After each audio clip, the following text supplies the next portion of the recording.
Hi అండి, అందరికీ నమస్కారం అండి. బెండకాయ పచ్చడి చూపించమని అడుగుతున్నారండి ఫాలోవర్స్. వాళ్ళ కోసం నేను చేసి చూపిస్తానండి. ఇదిగోండి, పచ్చిమిరపకాయలు తీసుకున్నానండి. నేను చిన్నవి ఒక 20 కాయలు తీసుకున్నానండి. చిన్న కాయలు ఒక 20-25 కాయలు తీసుకున్నా.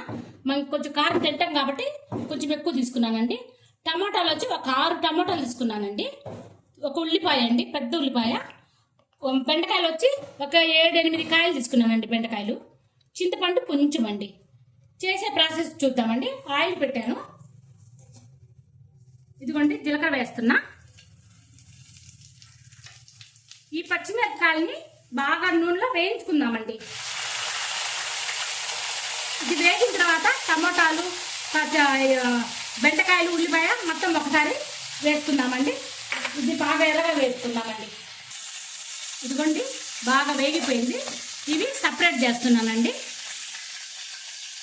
పచ్చిమిరపకాయలని వేగిన పక్క తీసి పెట్టుకొని, చాలా బాగుంటుందండి పచ్చడి మాత్రము.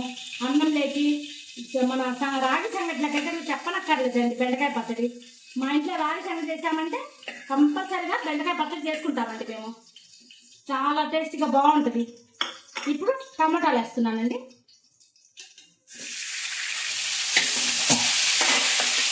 ఇది బాగా మగ్గినాక అప్పుడు బెండకాయలు, ఉల్లిపాయ వేస్తున్నామండి. ఇది బాగా మగ్గిపోవాలి. ఇదిగో చూడండి, బాగా మగ్గిపోయింది టమాటా. ఇలా మగ్గిపోయిన తర్వాత అండి ఒక ఉల్లిపాయ, చింతపండు కొంచెం అండి, బెండకాయలు అండి. బెండకాయలు ఇలా వేసేసుకొని మనం పచ్చడి మిక్స్ చేసేటప్పుడు ఇవి తీసి సపరేట్ చేసుకోవాలండి. మెత్తగా గిద్దరైపోతే బాగోదు కాబట్టి తొందరగా మగ్గిపోయిందండి నూనెలో. ఇదిగోండి, ఒక 8 కాయలు బెండకాయలు తీసుకున్నానండి. దీన్ని కొంచెం మగ్గనిద్దామండి. మూత పెట్టి మగ్గ పెడదాం.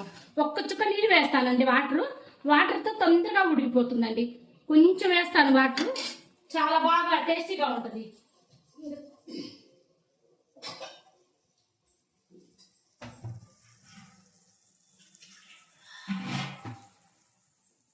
ఇదిగోండి, కొంచెం వాటర్ వేస్తున్నా, మూత పెడుతున్నానండి. ఇంకా ఆ నీళ్ళతోటి ఉడికితే పచ్చడి టేస్ట్ బాగుంటుందండి. మూత పెట్టేస్తున్నా.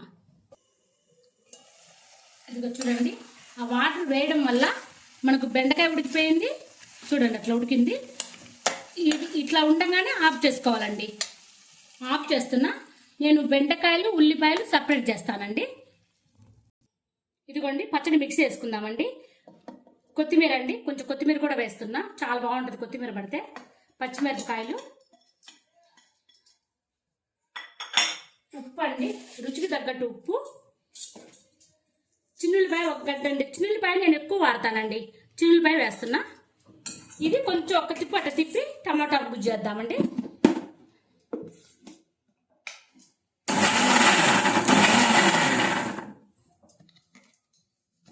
ఇదిగోండి, ఇలా కచ్చపచ్చగా ఉండగానే టమాటా గుజ్జు వేస్తున్నానండి.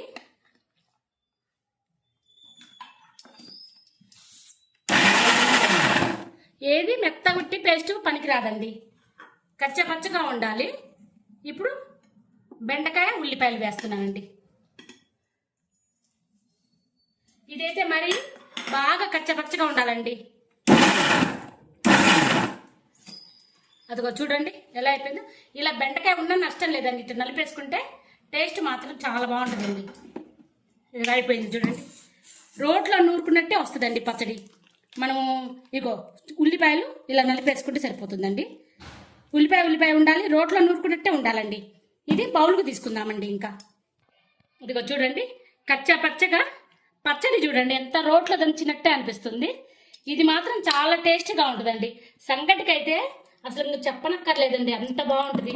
అన్నంలోకి కూడా బాగుంటుందండి. ఇది చూడండి, ఒక్కసారి